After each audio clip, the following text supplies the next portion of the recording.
सकल गेय ज्ञायक तदपि निजानंद रसली सो जिनेन्द्र जयवंत नित हरिरज रस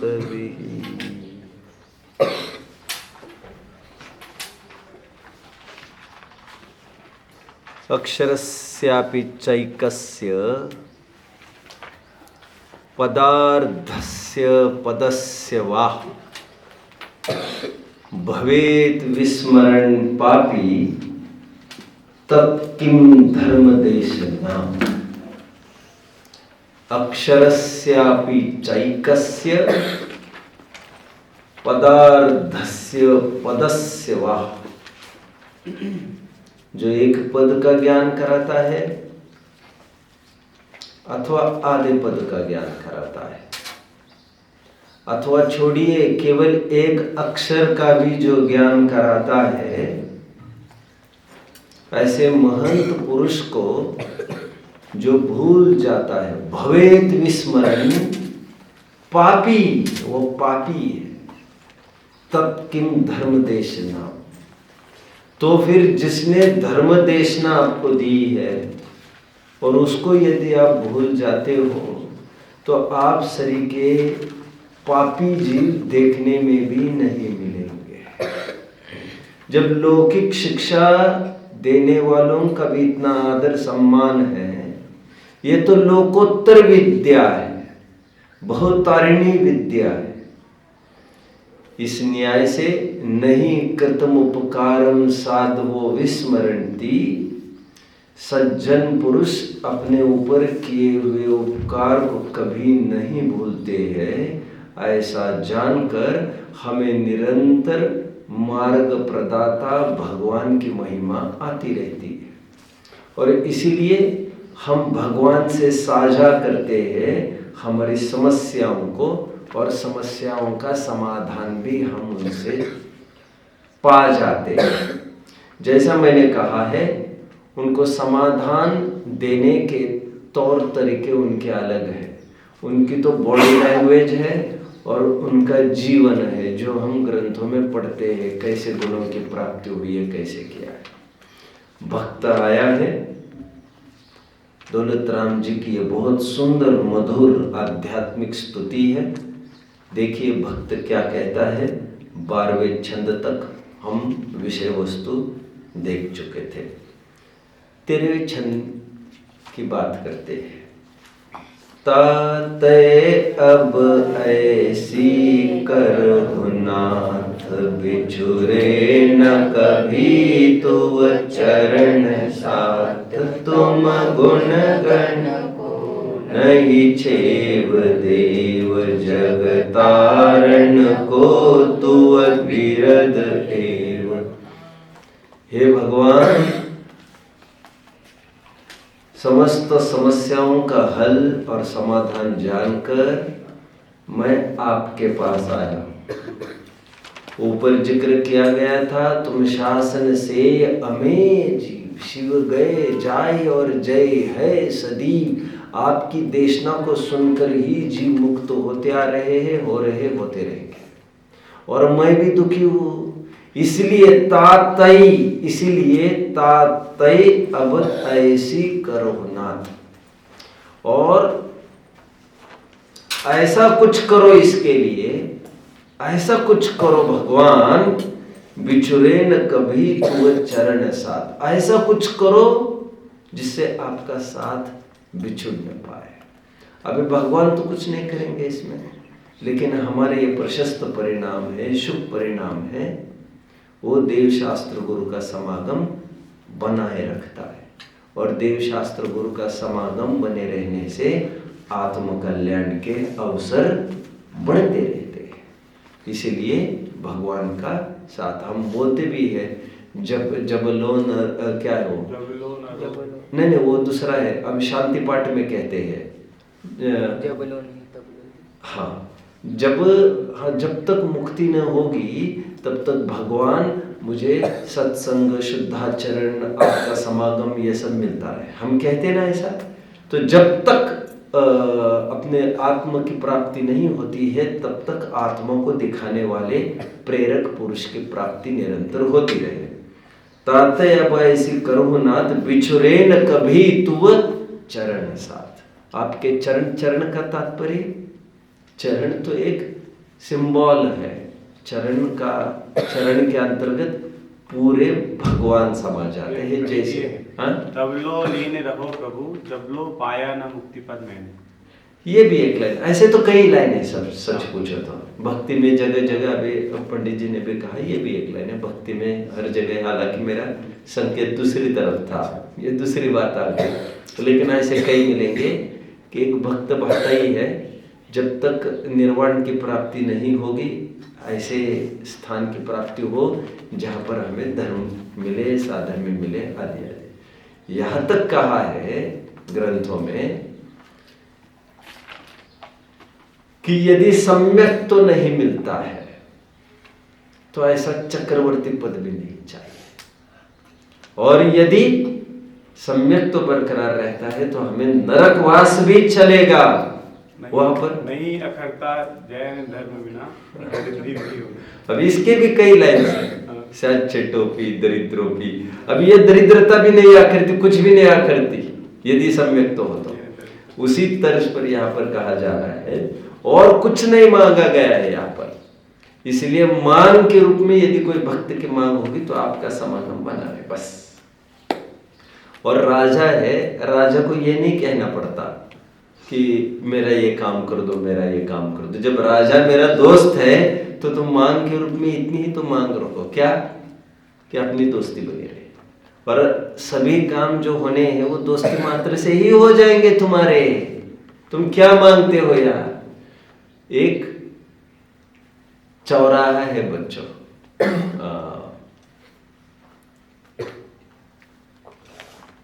खवास चौराहा नाम का कोई जयपुर में चौराहा है, नाई का और क्या पर्यायवाची है। एक चौराहा है जयपुर में, खवास चौराहा। उसका मतलब जानते हो? खवास मतलब होता है नाई। बात ये हुई थी, बहुत सालों पहले की बात है। राजा जब खुश हुआ एक जन से तो उसको बोला, उस नाई को बोला उसने, तुम्हें चाहिए क्या ये तो बता यार। तो उसने कहा मुझे कुछ नहीं चाहिए। अरे कुछ तो चाहिए होगा।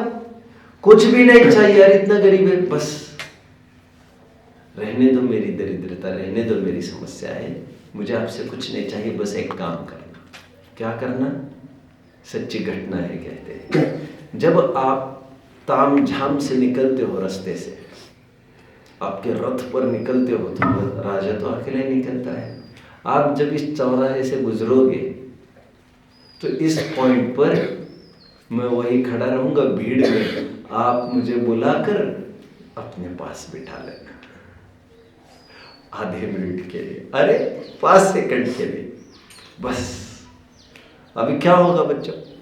अभी हजारों लाखों के बीच में राजा ने उसको अपने पास बिठा लिया, उसके साथ प्रेम से बात की, 1 मिनट के बाद वो उतर गया। अब उसकी धाक क्या होगी समाज में?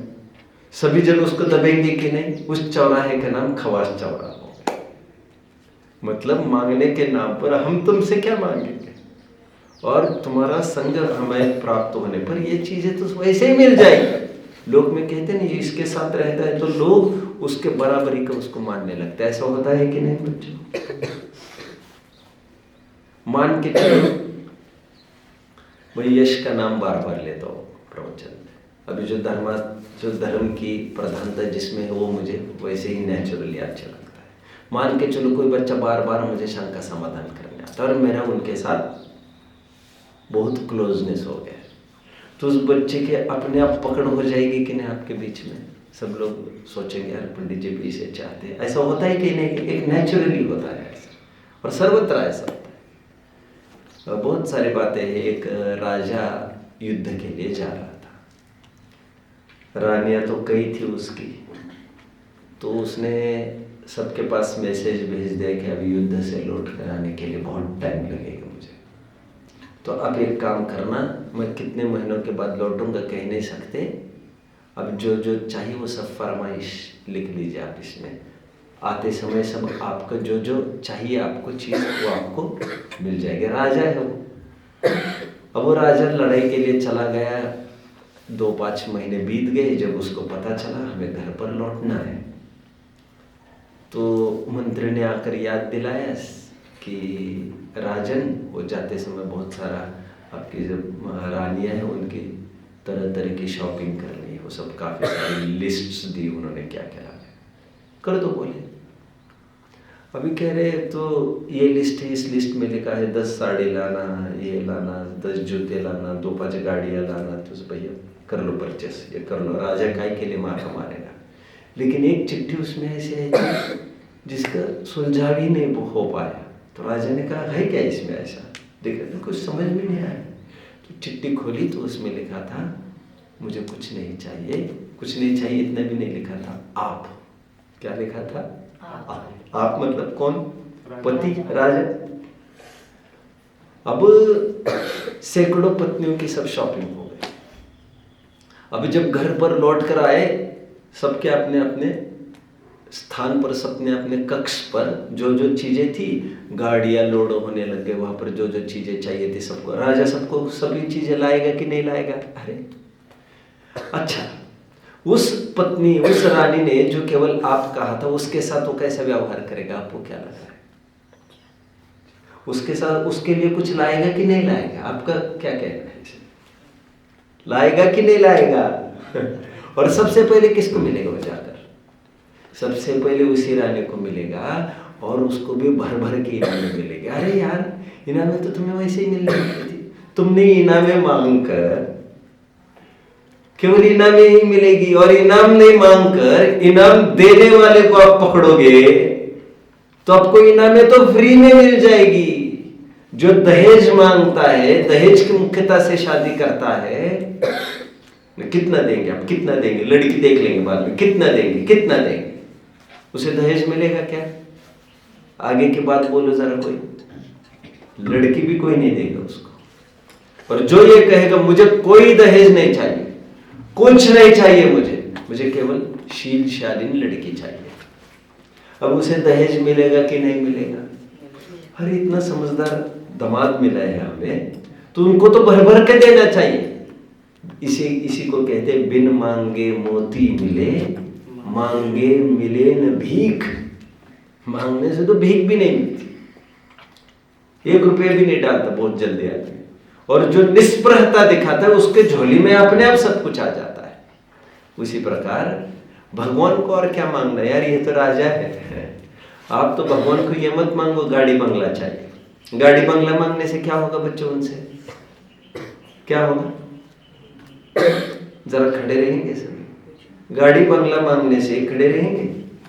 गाड़ी बंगला मांगने से क्या होगा भगवान को? गाड़ी बंगले देने से तो रहे वे ना, भगवान की प्राप्ति होगी ना गाड़ी बंगला भी मिलेगा। और ऐसा होता तो सभी जन सौदेबाजी कर ही रहे भगवान के साथ। और जो भगवान की सामने केवल भगवान की मांग करेगा, मुझे भगवान कुछ नहीं चाहिए, ये केवल मुझे आपका समागम बना रहे, तो उसको क्या मिलेगा? भगवान तो मिलेंगे ही, और साथ में समस्त अनुकूलताएं भी मिल जाएगी। ये भावना यहाँ पर भाई है। ताते अब ऐसी करहु नाथ, बिछुरे न कभी तुव चरण साथ, तुम गुण गण को नहीं छेव, देव जगतारण को तुम गुण गण को नहीं छेव, देव। हे गुणों के भांडार भगवान, आपने ऐसे गुणों की प्राप्ति की है जिसका कभी भी क्षय नहीं हो पाएगा, जिसका कभी भी अंत नहीं होगा। अनंत ज्ञान अनंत दर्शन कहते इसके लिए है। और जग तारण को तो वो विरद है, जग को तारने के लिए आपका विरद है, विरद। अब विरद मतलब क्या होता है बच्चों? विरद मतलब एक प्रकार से टैग लगा है कि जो जो इनकी शरण में जाते हैं वो तो मुक्त होता है। विरद मतलब एक प्रकार से लौकिक भाषा में ठेका कहते हैं ना, आपने तो ठेका ले लिया है सबको पार उतारने का। ठेका एक हल्का शब्द है, लेकिन वीरदेव मतलब आपके बारे में ये ख्याति है, जो भी आपके पास आता है वो निहाल हो जाता है। तो वीरद का अर्थ ऐसा पद जो प्रसिद्ध है, ऐसा पद, ऐसा महिमाशाली पोजीशन, आपकी पोस्ट, ऐसा। एक बार इस छंद को पढ़ेंगे सभी, कोई डाउट होगा तो पूछेंगे।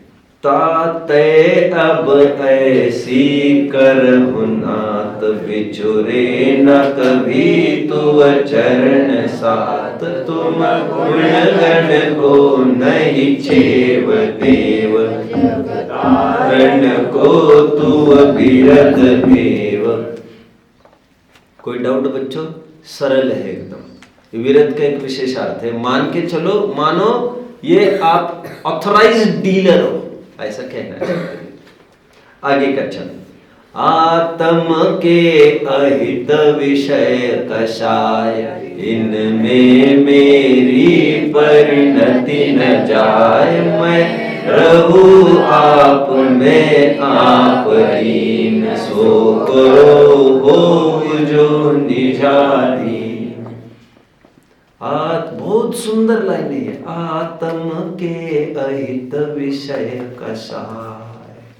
अहित जीव का अकल्याण करने वाले, आप जानते हो ना बच्चों, परद्रव्य अहित रूप नहीं है हमें, और ना ही परद्रव्य हित रूप भी है। परद्रव्य क्या है हमारे लिए बच्चों? परद्रव्य हमारे लिए गे है, गे, न सुख रूप न दुख रूप। चरणान योग की भाषा में परद्रव्य को इष्ट और अनिष्ट कहा जाता है, चरणान योग की भाषा में, व्यवहार प्रधान कथा शैली में। बट परमार्थ से ऐसा नहीं है। परमार्थ से मेरे शत्रु, मेरे विरोधी, मेरे अहित करने वाले कौन है? राग द्वेष आश्रव, जल्द ही पाठ पढ़ने वाले हैं। मेरा हित करने वाला कौन है? वीतराग भाव, संवर निर्जरा मोक्ष।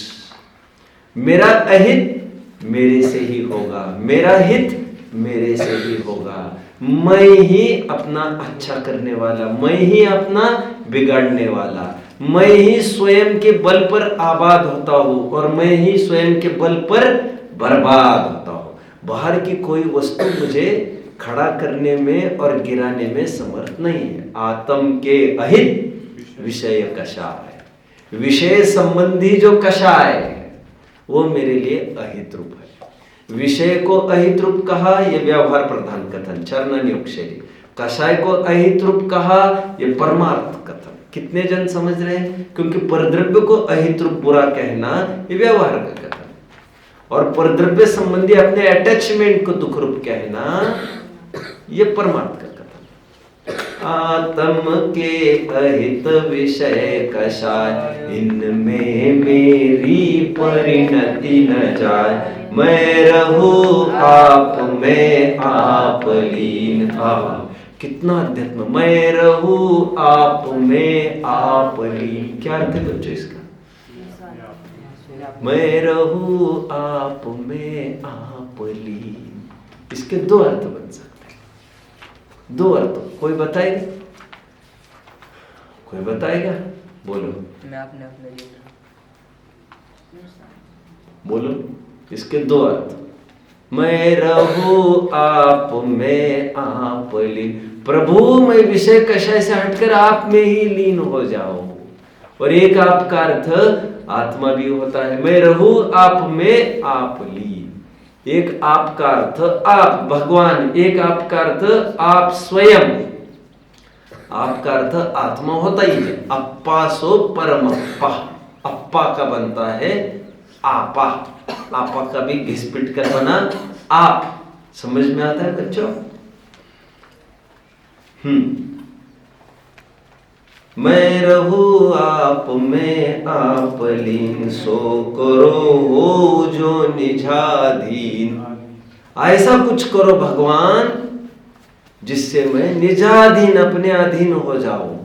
मतलब मैं अपना ही आश्रय करूं, समस्त पराधीनताएं छोड़ दूं। भगवान के पास आया है, ये पराधीनता है कि नहीं? भगवान कुछ ऐसा करो जिससे मैं आपके दरवाजे पर कल से आऊं ही ना। ओहो, अभी भगवान इसमें क्या कर लेंगे? भगवान कुछ कर नहीं लेंगे। भक्त अपनी भावना, भगवान का नाम ले लेकर, उनको श्रेय दे देकर कन्वर्सेशन कर रहा है, संभाषण कर रहा है। वो उसकी भावना है। कुछ ऐसा हो जाए कि आंख भी नहीं खुले और भगवान की भी सुध ना हुआ, बैठ सकते हैं। इस छंद को फिर से पढ़िए। आज पूरा करना है बच्चे, ये पूरा खत्म हो गया। हाँ, हो गए। आत्म के अहित विषय कषाय, इनमें मेरी परिणति न जा। परिणति मतलब बच्चों, परिणति न जाना मतलब मेरी पर्याय इसमें न चली जाए। क्योंकि एक समय में पर्याय में या तो अशुभ भाव होंगे या शुभ भाव होंगे, अथवा शुभ अशुभ भाव होंगे या शुद्ध भाव होंगे। ये स्थूल कथन कर रहा हूं बच्चों फिलहाल। यदि विषयों में ध्यान जाएगा तो उस समय में आपकी तरफ जाएगा क्या, मेरी तरफ जा सकता है क्या? नहीं। मैं हमेशा उदाहरण देता हूं, भोजन करने में रबड़ी भी बनी थी, रोटी भी बनी थी। यदि रोटी से पेट भरोगे तो रबड़ी के लिए अवसर रहेगा क्या ज्यादा? नहीं, भूख तो उतनी रहेगी ना। उसी प्रकार हमारे उपयोग में यदि विषय कषाय ही बना रहेगा, परिणति हमारी उसी में हो जाएगी, तो आपकी भक्ति कैसे होगी? मैं अपने में लीन कैसे हो सकूंगा? क्योंकि उपयोग पर्याय तो एक ही है, वो या तो बाहर लगेगी या तो अंदर लगेगी। पढ़िए। तम के अच्छा वो हो गया। मैं रहूं आप में आप लीन, सो करो हो जो निजाधीन। ऐसा कुछ करो जिससे मैं अपने अधीन हो जाऊं। मेरे न चाह कछु और ईश्वर, न त्रय निधि दीजे मुनीश। मुझ कारज के कारण सु आप शिव करहु करहु मम। अभी भक्ति साहित्य में बच्चों ऐसे करने धरने की बातें आती। ये व्यवहार प्रधान कथन, भक्ति ही व्यवहार प्रधान है। भक्ति में बोला जाता है, अब भवताप हारी हो, अब पतित उद्धारक हो, अंजन से तारे कुधी, जय जय जय जिनदेव। पढ़ते हो? कितनी बोध कितना, नहीं वो तो बात ही अलग है। लेकिन भगवान को श्रेय दिया जाता है इस बात का, आपने कितने जनों को तारा। लेकिन ये व्यवहार प्रधान सब कथन है। मेरे न चाह कछु और ईश, मेरी और कोई भी कामना नहीं है। कौन सी कामना है? केवल मुझे रत्नत्रय की प्राप्ति करनी है। ऐसे जीवों को ही रत्नत्रय की प्राप्ति होती है। श्रीमद जी का एक छंद हम हमेशा बोलते हैं, कषाय की उपशांतता मात्र मोक्ष अभिलाष, भवभीरो प्राणी दया ये आत्मार्थ निवास। आत्मार्थी का लक्षण क्या है? दूसरा लक्षण क्या बताया? मात्र मोक्ष अभिलाष। मात्र तुम्हें मोक्ष की अभिलाषा होना चाहिए। किसी ने फ्री घड़ी लाके दी, फ्री लाके दी, 400 रुपए में घड़ी मिलती है और कुछ नहीं। उसमें देवी देवता का चित्र था, हथियार वाले, बीवी बच्चों वाले, रागी द्वेषी देवी देवता का चित्र था। लेना चाहिए था क्या वो घड़ी हमें? और ऐसे कितने घर मिलेंगे जिसमें चीज मिल जाएगी? कितने जनों के घर ऐसी घड़ियां हैं जिसमें विपरीत देव देवी के फोटो लगी है? नहीं। ऐसे कितने घर हैं जिनके घर ऐसी थैलियां है, बैग्स, जिसमें ऐसे चित्र मिलेंगे, बीड़ी का चित्र मिलेगा, बीड़ी छाप, गुटखा का छाप मिलेगा, अब विमल गुटखा, अब विमल गुटखा सब जगह हम मंडरा रहे ले लेकर। मैंने ये नहीं कह रहा हूँ, मुझे तो ये कहना है कि हमें चाहिए तो उसे अवॉइड करें, समझे? हम गुटखा के ऐड करने लग गए उसके पीछे, ये सब बातें होती है। और थोड़ी थोड़ी चीजों में हम बिक जाते हैं, हमें केवल 300 रुपये फायदा दिखता है वहां पर। हर बैग फ्री में मिल रही है, कैसे कोई छोड़े? और हम उसके ऐड करते जा रहे हैं। और उस पर क्या लिखा है? दाने दाने में केसरी केसर का स्वाद अंदर कितना अच्छा है, पर हम ऐड करते जा रहे हैं उसकी। बीड़ी की एड्स होती है उसी बैग पर होती है, और घरों में तो खूब ऐसी घड़ियां मिली, ये मिली, कुछ नहीं है, फ्री मिला है हमें सब। किसी ने आकर दिया है, कंपनी वाले ने, सिगरेट की कंपनी ने आकर घड़ी फ्री दे दी, इतना लोगे तो अब हमने उसको वहां पर लगा दी। समझ में आता है? तो ये सब ऐसा होता है। अभी जिसे केवल मोक्ष की ही अभिलाषा है, जिसे विषय की किंचित भी अभिलाषा नहीं हो, उसी वही मोक्ष का अधिकारी है, सम्यक दर्शन का अधिकारी है। चक्रवर्ती की संपदा, इंद्र सरिखे भोग, काग्विट सम गिनते हैं सम्यक दृष्टि लोग। क्या कहा बच्चों? चक्रवर्ती की संपदा, इंद्र सारिखे भोग, काग्विट सम गिनते हैं सम्यक दृष्टि लोग। काग्विट सम समझ में आता है? कौवे की विष्ठा समान। हमें बहुत जन ऐसे होंगे जिन्होंने कौवे की विष्ठा ही नहीं देखी, देखने की जरूरत भी नहीं है, लेकिन आदमी की विष्ठा, गाय भैंसों की विष्ठा किसी न किसी प्रकार काम में आती है कि नहीं? खाद के रूप में जानते ना, खाद बनाते उसको जानते हैं आप लोग, गोबर गैस वगैरह कैसे बनता है, ये सब किसी न किसी प्रकार काम में आती है। लेकिन कौवे की विष्ठा तो किसी भी प्रकार काम में नहीं आती, और सम्यक दृष्टि इतना यूजलेस देखते हैं उसको। समझ रहे हैं? तभी तो वे मोक्ष के अधिकारी। मेरे न चाह कछु और ईश रत्नत्रय निधि दीजे मुनिश। क्या चाह है? केवल रत्नत्रय। और जिन्हें केवल रत्नत्रय की चाह है वही रत्नत्रय पाने का अधिकारी।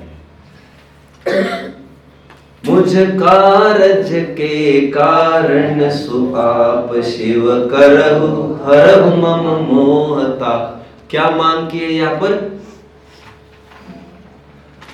शिव करहु, मोक्ष की प्राप्ति करा दो मेरी, अनंत सुख करा दो। शिव के वैसे दो अर्थ होते हैं। हरहु मम मोहता, मेरे ममता रूपी मोह रूपी ताप का तुम हरण कर लो, मेरे मोह रूपी ताप का तुम नाश करो। भगवान से और कुछ नहीं मांगा जा रहा है बच्चों, आई ही कोई, वो तो सब स्वाहा करने आए।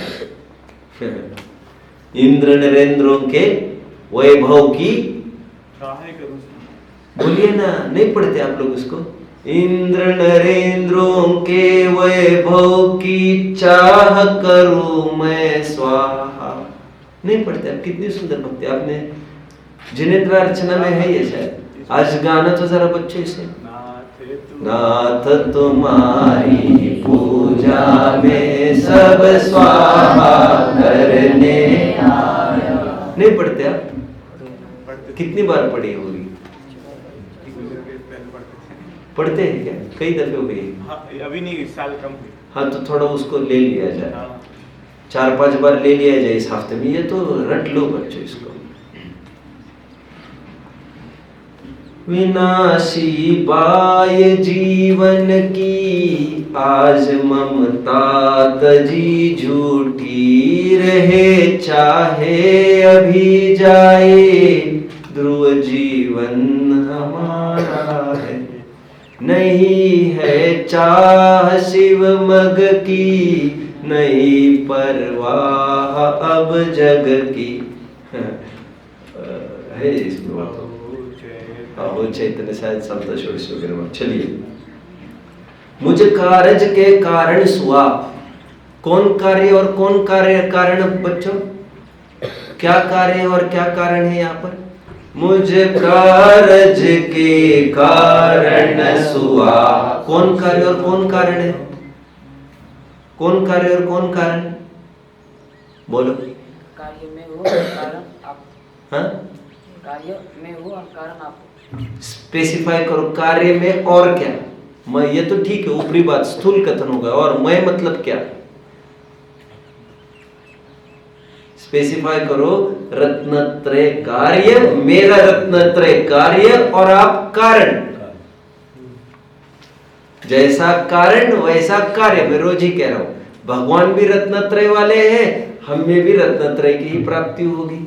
धनिक के आश्रय रहने से किसी की दरिद्रता रहती नहीं है। विद्वान के आसपास रहने से कोई मंद बुद्धि वाला नहीं रहता है।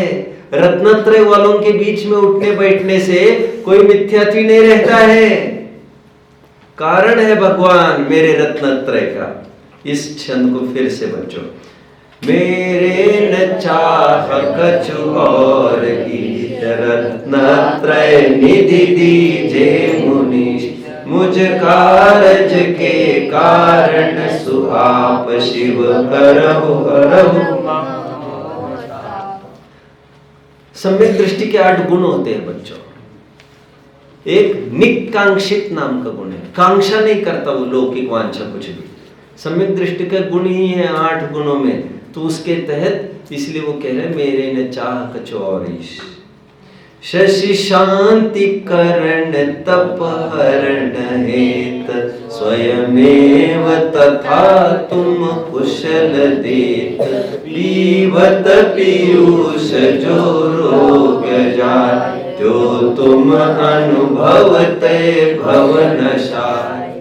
शशि शांति करण तप हरण हेत। शशि चंद्रमा को कहते हैं बच्चों, सोम, शशि, ये सब चंद्रमा के नाम है।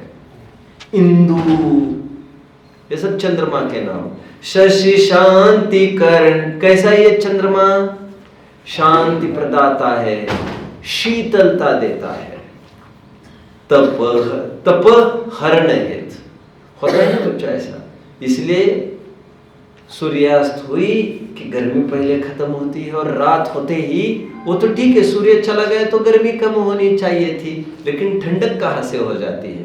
चंद्रमा के कारण। जिस प्रकार चंद्रमा को शीतलता मांगनी नहीं पड़ती, स्वयमेव शब्द डाल दिया, स्वयमेव लोगों को शांति शीतलता मिल जाती है। स्वयमेव नीचे शब्द है, ठीक उसी प्रकार चंद्रमा को कल भी मैं शायद रात में कह रहा था या दिन में कह रहा था, सूरज जबरदस्ती से सबके घरों में घुस घुस के उजाला नहीं देता।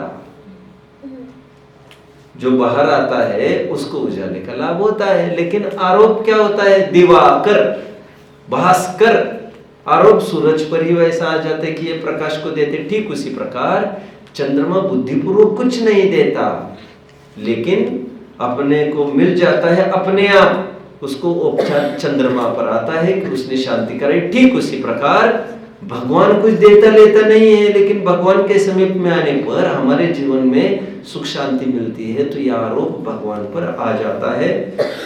पहली 2 लाइन, स्वयमेव तथा तुम कुशल देत। कुशल देत मतलब कुशलता देते हो। अभी देते हो ऐसे तो स्वयमेव मिल जाती है कुशलता, लेकिन उपचार आता है कि आपके कारण हम सुखी हो गए। पीवत पीयूष जो रोग जाय, त्यो तुम अनुभवते भवनशाय। पीवत पीयूष, पीयूष मतलब अमृत, ये तो जानते ही होंगे ना, पीयूष मतलब अमृत। पीवत पीयूष जो, जिस प्रकार अमृत के सेवन से रोग चला जाता है, ठीक उसी प्रकार आपका अनुभव करने से, आपका ज्ञान करने से, आपका मिलाप होने से ये सब रोग मोह आतप आदि ये सब निकल कर चला जाते हो। तुम अनुभवते भव नशाए, भवों का भी अभाव हो जाता है। एक बार गा लो इसको 16वें छंद को। शशि शांति करण तप हरण हेत, स्वयमेव तथा तुम कुशल देत, पीवत पीयूष जो रोग जाय, त्यो तुम अनुभवते भवनशाय। भगवान के अनुभव से, भवनशाय मतलब भगवान के ज्ञान से, भगवान के समागम से, ऐसा भी ले सकते, भगवान की वाणी सुनकर ऐसा। अंतिम छंद को पढ़ेंगे बच्चों। त्रिभुवन तिहु काल मझार कोय, नहीं तुम बिन निज सुखदाय होय, मोर यह निश्चय भयो आज दुख जल्दी उतारन तुम जहां। अभी इस पूरे भक्ति में, स्तुति में कितनी कितनी उपमाएं भगवान को दी गई है, ये आपको अलग सा नोट करना चाहिए एक्चुअली। तो जैसे और भक्ति साहित्य में तो उपमा अलंकार चलते ही है, अभी ऊपर के छंद में किसकी उपमा दी गई थी? चंद्रमा की। अभी इस छंद में कौन सी उपमा दी जा रही है? जहाज की, है ना। दुख जलधि उतारण तुम जहाज। और पीछे कितनी कितनी उपमाएं आई है बच्चों, बताना जरा, है किसी के ज्ञान में? जल्दी।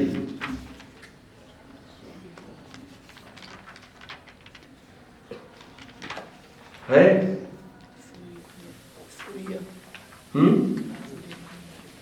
तुम जग भूषण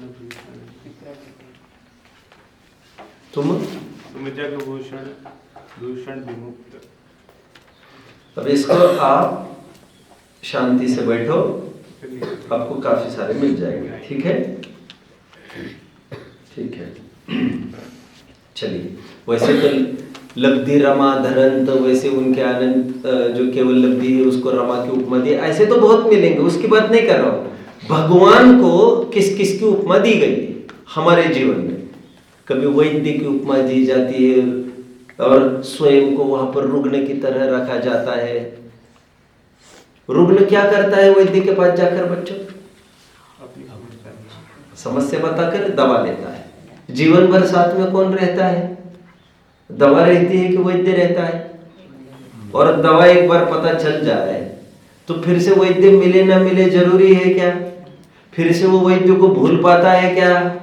कभी नहीं भूल पाता। किसी ने कहा बहुत तकलीफ आ रही है, जाओ उस डॉक्टर को मिल के आओ, काम हो जाएगा। तो डॉक्टर को मिलना मतलब ऐसा है कि जाओ खिड़की से उसका चेहरा देखकर आ जाओ, लौट के आ जाओ। डॉक्टर को मिलने का तात्पर्य डॉक्टर ने कही हुई दवा से मिलना, और वो भी जेब में रखना नहीं, पेट में लेना। भगवान से मिलने का क्या तात्पर्य है बच्चों? भगवान से मिलने का ऐसा तात्पर्य नहीं जाओ और नमस्तु नमस्तु नमस्तु सलूट ठोक कर आ जाओ। भगवान से मिलने का तात्पर्य, भगवान ने बताया वो उपदेश है, वो केवल स्मरण और बुद्धि में रखना इतना ही नहीं, जेब में रखना नहीं केवल दवा को, तो ज्ञान उसका एप्लीकेशन करना, उसका प्रयोग करना, स्वयं को ऐसा आत्मरूप अनुभवना। और जीवन भर भगवान नहीं रहेंगे हमारे साथ, लेकिन भगवान का उपदेश और ये हमारी शुद्ध परिणतियां, सम्यक दर्शन, ज्ञान, चरित्र, ये संपत्ति हमें छोड़कर कभी नहीं जाएगी। लेकिन महिमा किसकी आती है? फिर भी वैद्य डॉक्टर की आती है। उसी प्रकार महिमा यहाँ पर भगवान की आती रहती है। भले ही हमें सुख हमारे रत्नत्रय से होता है, लेकिन ऐसा होता रहता है।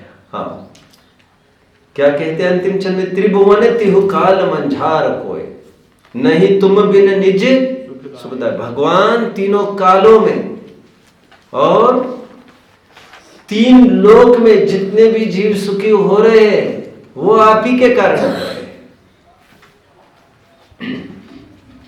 चलो मुझे एक बात बताओ बच्चों, ये कैसे संभव होगा?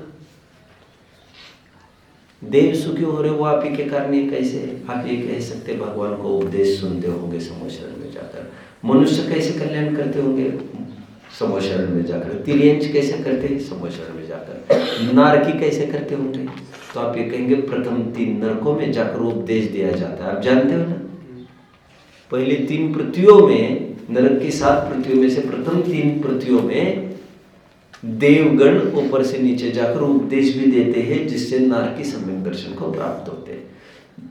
लेकिन चौथी पृथ्वी से लेकर 7वीं पृथ्वी तक नरक के, वहां पर कोई उपदेश नहीं, और फिर भी सम्यक तो वहां पर प्रकट कर लेते। वो कैसे कर लेते होंगे बच्चों?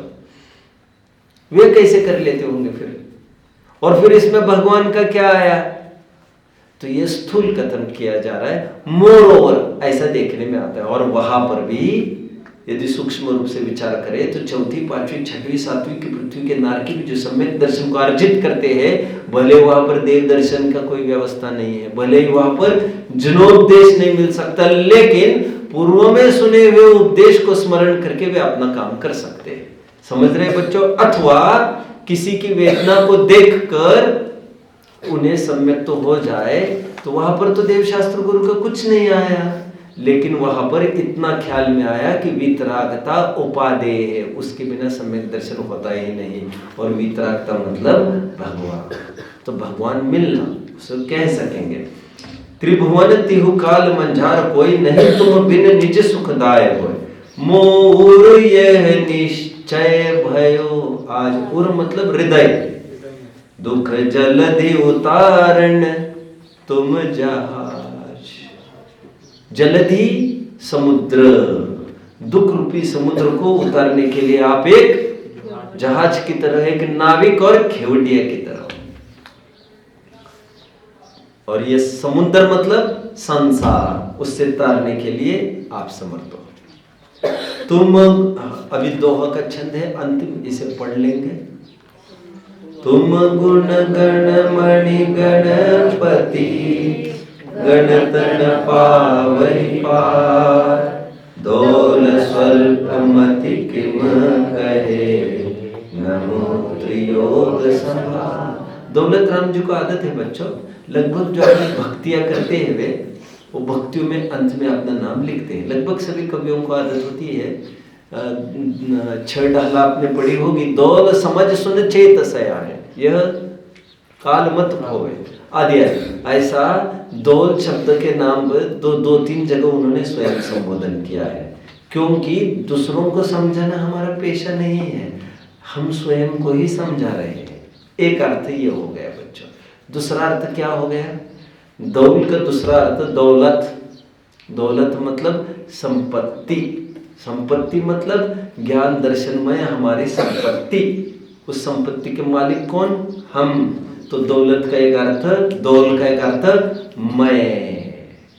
तो लगभग जो जो कवि के नाम होते हैं ना, वो अच्छाई के भी अर्थ में होते हैं और वो उनके स्वयं संबोधन के भी अर्थ में होते हैं। फिर से, तुम गुण गण मणि गणपति, गणतन पावै पार। गणधर भी, गणपति भी, आ गया गणपति शब्द, आपके गुणों के पार को कहने में समर्थ नहीं है। दौल स्वल्प मति किम कहे, मैं तो बड़ा अल्प बुद्धि हूँ, मैं क्या आपके गुणों का बखान करने में समर्थ हूँ। नमो त्रियोग संभार। अभी 6 डाला का मंगलाचरण ने ऐसा ही क्या, नमो त्रियोग संभार वो बहु ऐसा कर दिया। मन से, वचन से और काय से उनको संभाल कर मैं आपके सामने नतमस्तक होता हूँ, मैं प्रतिज्ञाबद्ध होता हूँ, आज से मैं जीवन आपके जैसा बनाऊंगा। ठीक है, किसी को कोई डाउट होगा तो पूछ सकते हो बच्चों। है डाउट किसी को? कुछ समय तो है आज अपने पास, तो डाउट नहीं होगा तो मैं चाहूंगा आज इसका एक बार पाठ कर ले। कोई डाउट होगा तो I will entertain those doubts. चलिए आइए, और तो मैं प्रश्न पूछ सकता हूँ, चलिए बीच बीच में आप चालू करिए पढ़ना, बीच में कोई डाउट आएगा तो रुक जाएंगे। सकल ज्ञायक तदपि निजानंद रसनी, सोधि नेत्र जयवंत नित हरिरज रस विहीन। विहीन मतलब बच्चों, और अनेबल तुरंत खड़े रहना है आपको, जिसे नहीं आता उनको तुरंत खड़े रहना है।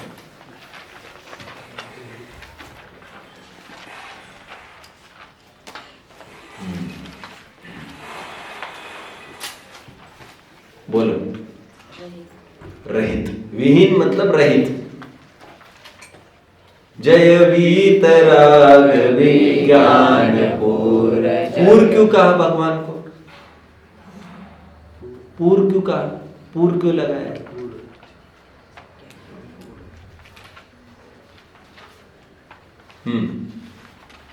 खड़े रहो भाई, सार्थक बोलो। भरे। पूर्ण शब्द पूर्ण, उससे परिपूर्ण, ऐसा भी होता है, इसमें कौन सी बड़ी बात है? अपन कहते हैं ना, नदीला पूर आला, मतलब ज्यादा भर भर के, इतना। ठीक है। जय मोह तिमिर को हरण सूर। सूर मतलब तिमिर मतलब अंधकार, सूर मतलब सूर्य। देखो आ गई उपमा। अगर उपमा का आप जोड़ेंगे तो ऐसे उपमा मिलती जाएगी। सूरज की उपमा दी भगवान को। जय परम शांत मुद्रा समेत, भविजन को तुम अनुभूति है। अरे एक मिस कर गए क्या? जय ज्ञान अनंतानंद धार गग सुख वीरज मंडित अपार। मंडित मतलब बोलो सिद्धांत। मंडित बोलो सत्कार शोभित सिंपल है, ये तो सब सिंपल है। दृग मतलब विराज, दृग मतलब दर्शन। जय परम शांत मुद्रा समेत भविजन को निज अनुभूति है, भविभागन वच जोगे वशा। इस लाइन का क्या अर्थ है? भविभागन वच जोगे वशाय। बोलिए, बोलो सार्थक।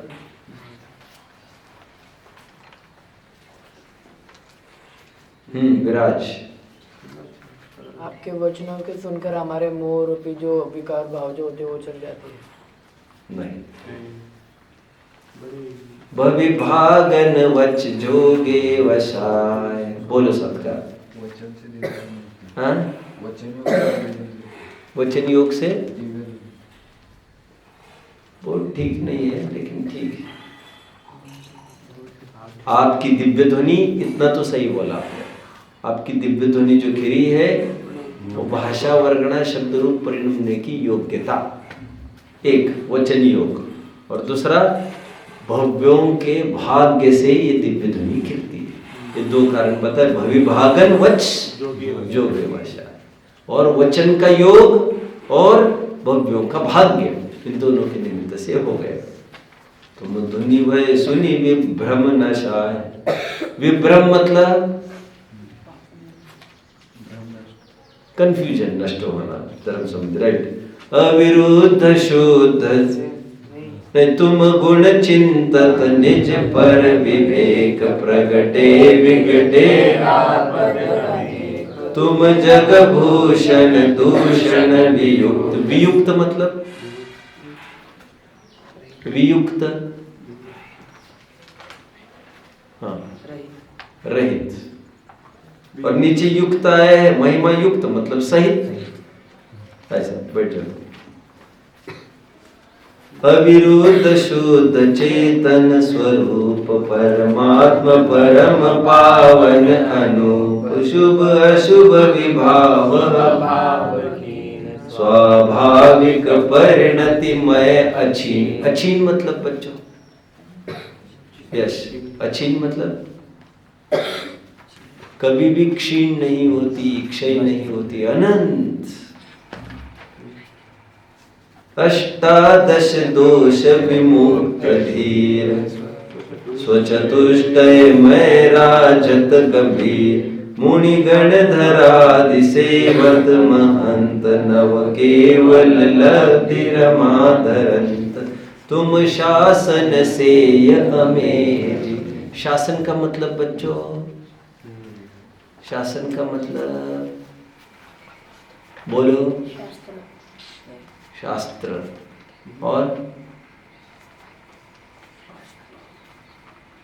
और एक बोलना चाहिए, वैसे शास्त्र का अर्थ भी लोग पुस्तक के आकार समझने लगते हैं। शास्त्र उपदेश भगवान का, शास्त्र का इतना सब अर्थ है। अमेय, अमेय बोलो, अनंत।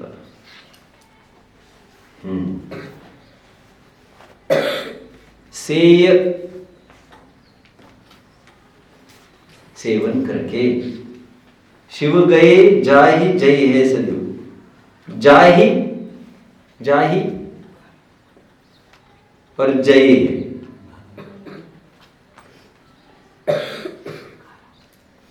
शिव गए जाहि जय है, जो गए हैं, जा रहे हैं और जाएंगे। छार, भवसागर में दुख छार वारी तारण को और न आप टारी। छार वारी पानी, टारी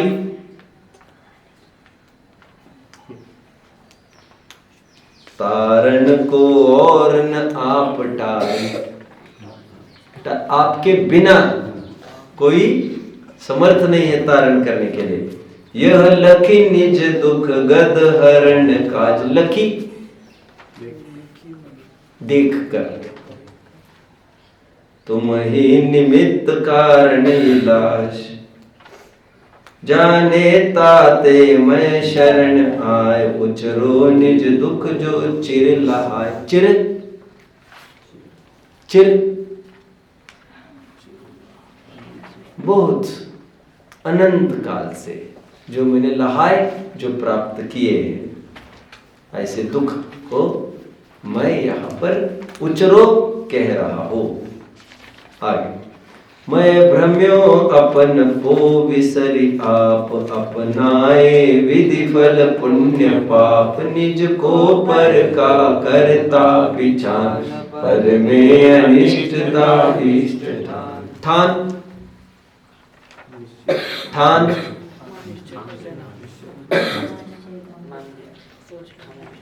बोल रहा थे मानना, ठीक है। अकुलित भयो अज्ञान धारी, जो मृग मृग तृष्णा जाने वारी। वारी अभी तो वही है, बोलो बैठ जा।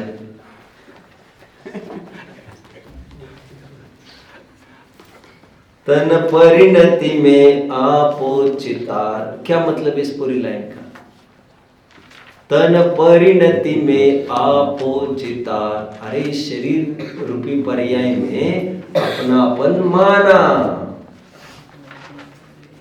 आगे, कबहु न अनुभव स्वपद सार, तुमको बिन जाने जो कलेश पाए, सो तुम जानत जिनेश। पशु नारक नर सुर गति मझार, भव धर धर मर्यो अनंत बार। सुरगति देवगति। बैठिए। अब काल लब्धि बल तय दयाल। काल लब्धि, काल लब्धि